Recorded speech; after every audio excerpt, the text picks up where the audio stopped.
Hey everybody, I'm back with another unboxing, this time of the Xiaomi Mi Mix 2.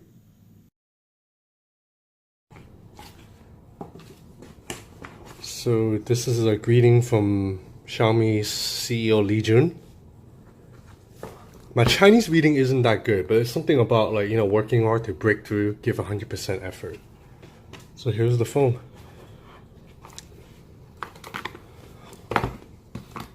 Wow, okay. I'll do that peeling later. Let's look at the accessories first. So you have a micro USB-C cable. Yep.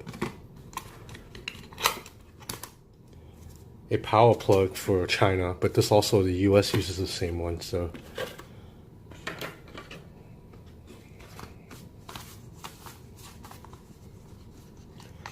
the original Mi Mix came with a case, so yep, you get a case here too. So let's look at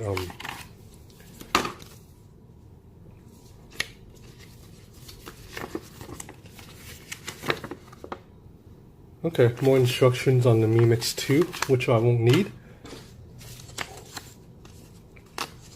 So you get a USB-C to... Oh, there is no headphone jack on the Mi Mix 2? There isn't. Okay, I didn't know that.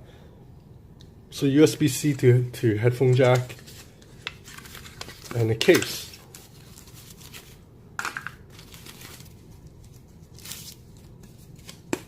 Okay, it's not as nice as the leather case from the Mi Mix 1. Let me grab it real quick. So this is the Mi Mix 1 case. It's a leather. This one, it's a harder material. I think it might actually protect better and adds less bulk. So I think this is it for unboxing. Yep, so pretty standard packaging from Xiaomi here. I love that they give you this cable because I don't think the Mi Mix 2 came with one. So now down to the main event.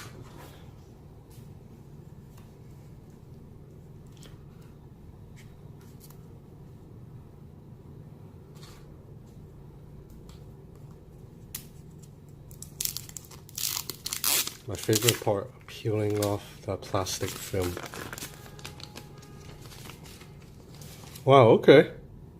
So there's still, the Mi Mix 2 is still a ceramic back with an aluminum frame. On the standard Mi Mix 2 version, I've been told that there is a more premium Mi Mix 2 called a special edition. That one will be a unibody ceramic back, meaning that right here you see that there's still a little bit of seams because this is a ceramic back put into a aluminum frame, whereas the unibody foam will just be one piece, so that seam won't be here. I checked out that phone in person too, and it looks nicer, but very, like, it's hard to tell. So putting it side by side with the Mi Mix 2, as you can see, it's smaller than the Mi Mix 2. That's because the bezels have been trimmed a little bit. But also this phone, screen is smaller. This is a 6-inch, I believe, LCD panel, or 5.99 inch. This is a 6.4. I actually prefer it smaller because when I reviewed the Mi Mix, I thought the phone was just a little bit too big, too hard to hold. So putting them side by side, you see that the Mi Mix 2 is also a little bit thinner and a lot rounder. So it feels a lot more comfortable in the hand because the Mi Mix was very blocky. But otherwise, the material is very similar. Oh, the Mi Mix 2, last year on the Mi Mix 1, most standard phones came just like with a normal camera, but on the premium edition, you get the 18 karat gold trim around the camera. On the Mi Mix 2, I've been told that you get that 18 karat gold trim on every variant. That's the normal version and the special edition. So specs. The Mi Mix 2 has runs Snapdragon 835 with 6 gigs of RAM. On the special edition, the more premium one with the unibody, has 8 gigs of RAM. So 5.99 inch screen. So let me set everything up. I will be back with a further look at hands-on. Okay, I'm back. So I've been using the Mi Mix 2 for the past 3 days. So I have a pretty good idea about my overall feelings about the phone. So first, I want to talk about how much better this phone feels in the hand compared to the first Mi Mix. Though I like the first phone a lot, it was ultimately a bit too boxy and heavy for me to use as my daily driver. The Mi Mix 2 weighs 185 grams. That's 20 grams lighter than the Mi Mix 1. It's also curvier all around and fits in the palm better. Now the Mi Mix 2 is still a bit heavier than the Galaxy S8 Plus or the LG V30, but that's because the Mi Mix 2 is crafted out of ceramic. It's a very nice, dense feel in the hand. So looking at the front of the display, you have a 6-inch 2160 by 1080 LCD panel with rounded corners. That's a PPI of 403 if you're wondering. The bottom bezel is slightly slimmer than the first Mi Mix, but not by that much. Yes, the selfie camera is still on the bottom. Xiaomi's people tell me they're sticking to the guns and leaving it there instead of having a cutout at the top of the screen, like the iPhone 8 or the Essential phone. Xiaomi's people actually didn't name drop these other phones, but they definitely imply that they thought a cutout on the top of the screen was stupid. So the top bezel is actually slightly larger. That's because Xiaomi has implemented an earpiece into the Mi Mix 2 instead of doing that thing with the Mi Mix 1 where it had to vibrate sound through the frame. Phone calls definitely sound better on the Mi Mix 2 than on the 1.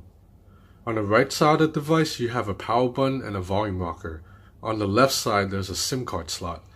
The bottom has a speaker grill, USB-C port, and no headphone jack. On the back is a fingerprint reader and a 12 megapixel camera with a Sony IMX386 lens. There's an 18 karat gold trim around the camera, and this year for the Mi Mix 2, this gold trim is on every version, because on the Mi Mix 1 it was only on the special premium edition. The camera sticks out a little bit though, very slightly. Let's talk some specs. So you have a Snapdragon 835 with 6 gigs of RAM on the standard version and 8 gigs of RAM on the special edition. There's a 3400 milliamp battery. So software wise, the Mi Mix 2 runs Android 7.1.1 with MIUI 9 Global on top. So the global version of MIUI will have all the Google apps built in, not like the China one where you have to install your own Google apps. So MIUI 9 brings some new tricks that the older MIUI could not do. For example, you can finally quick jump between apps by double tapping on the overview button, and you can also do split screen mode. This is Xiaomi's own implementation of the split screen, so it's slightly different from the Android version in terms of how you activate it. Xiaomi's tech actually allows Instagram to go into split screen. You can't do that on Android's official version. There are MIUI specific features like Quick Ball, which lets you put a floating button on your screen that allows access to home, back, overview, and screenshot. It just makes the phone a bit easier to use with one hand. Overall, I am okay with MIUI. I don't hate it, but ultimately I prefer stock. I don't like that I don't get an app tray, and the most annoying thing of all, in MIUI you can't expand on notifications. So right here, I see that I have a new email, right? But I can't expand to see who that email is from or what it's about. This is a big hassle for someone like me who relies on email for work a lot, because every day I get like 50 emails, and then I'm able to, on other phones, I'm able to look at the lock screen and just swipe them away if it's from someone that I don't care about. But the star of the show, however, is obviously the screen. And this 6-incher looks great. I mean, it's not an AMOLED panel, so the blacks aren't as deep, but the colors still look very punchy to me, and overall the image is very crisp. I mean, maybe my opinion is influenced by this video that I'm watching right here right now. But you'll notice that this video actually doesn't fill up the entire screen. That's because this is an 18:9 aspect ratio, while most content on the web is still 16:9. Now I wish Xiaomi gave me the option to crop this video to force it to fill up the whole screen, the way Samsung does with the Galaxy S8. I mean, I know that the way it is on the Samsung right now, the video is actually chopped at the top and the bottom, but I prefer this than all these black bars on the top, bottom, left and right. But the Mi Mix can pump out really good audio. That's because sound comes out not just from the bottom speaker, but also the earpiece up top. Xiaomi says it's not quite a stereo sound system, but it's still better than just having one speaker grill, right? So right now, I'm at 50% right now. So you see the sound is pretty good. And then let's go up to 100. So even at 100, it's not, there's no distortion. So this is just a beautiful panel to watch videos on.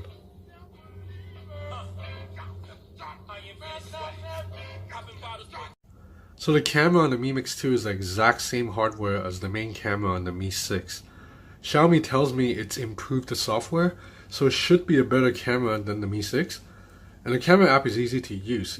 You do get a manual mode, but I really don't like that when you're using it. You can't see the change in ISO and shutter speed in real time through the viewfinder.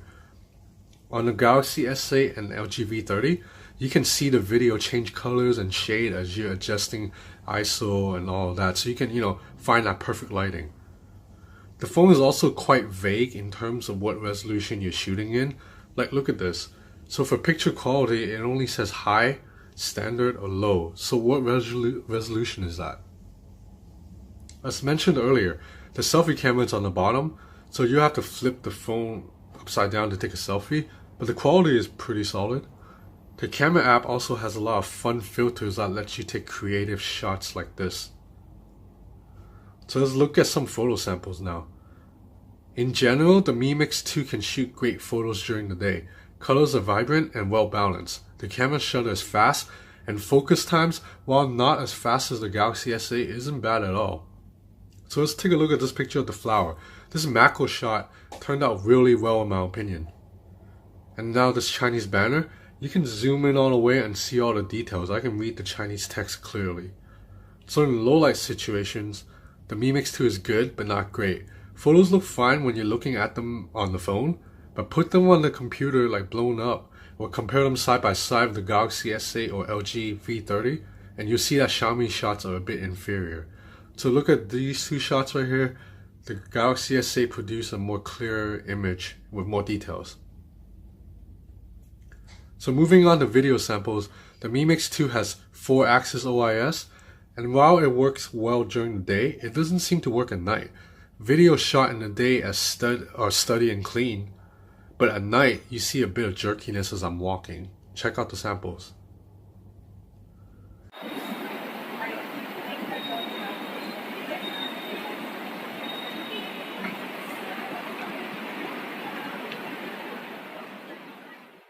The phone can record very impressive slow motion videos though.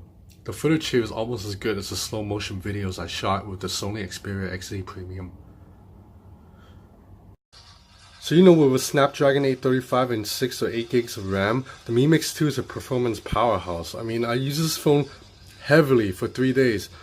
Recording a lot of videos, editing videos, I opened a bunch of apps, I played a lot of games, and the phone didn't lag on me at all. This is a much faster phone than the Samsung Galaxy S8, which is laggy as hell. And battery life is excellent too. So over 3 days, I think I average about 5 hours of screen on time. I would basically go out all day for like 12 hours and then come home with like 35% battery life. It's pretty amazing. So there are some things I don't like about the phone. I don't like having to use a dongle if I wanted to use my wired headphones. And not being able to expand on the notifications drives me crazy. I wish there was waterproofing too. And I'm not a fan of the overly shiny reflective back that attract fingerprints. I just prefer like a matte metal back. But overall, the Mi Mix 2 is a very good device. It improves on the Mi Mix 1 in every way. I love how this phone feels in the hand. But sadly, the wow factor is gone. And this is like no fault of Xiaomi. The Mi Mix 1 was a stunning device that blew everybody's socks off. When it came out, it made all the other phones look bad. But the Mi Mix 2 doesn't quite do that. Because right now, we have a market full of cheap Chinese bezel-less phones that sell for like $200 and actually look pretty damn good. And we have phones like the LG V30 and Galaxy S8 that, even though it has a different design, still offers that almost all-screen look. And then there's the iPhone 8, of course. So there's just a lot of bezel-less phones on the market now. But you know what? Xiaomi started this trend. Yes, I'm aware that Sharp Arcos did it first, but that phone doesn't count. It's too obscure. So Xiaomi started this trend and they deserve props. Apologies for this long-ass video, man. Thanks for watching.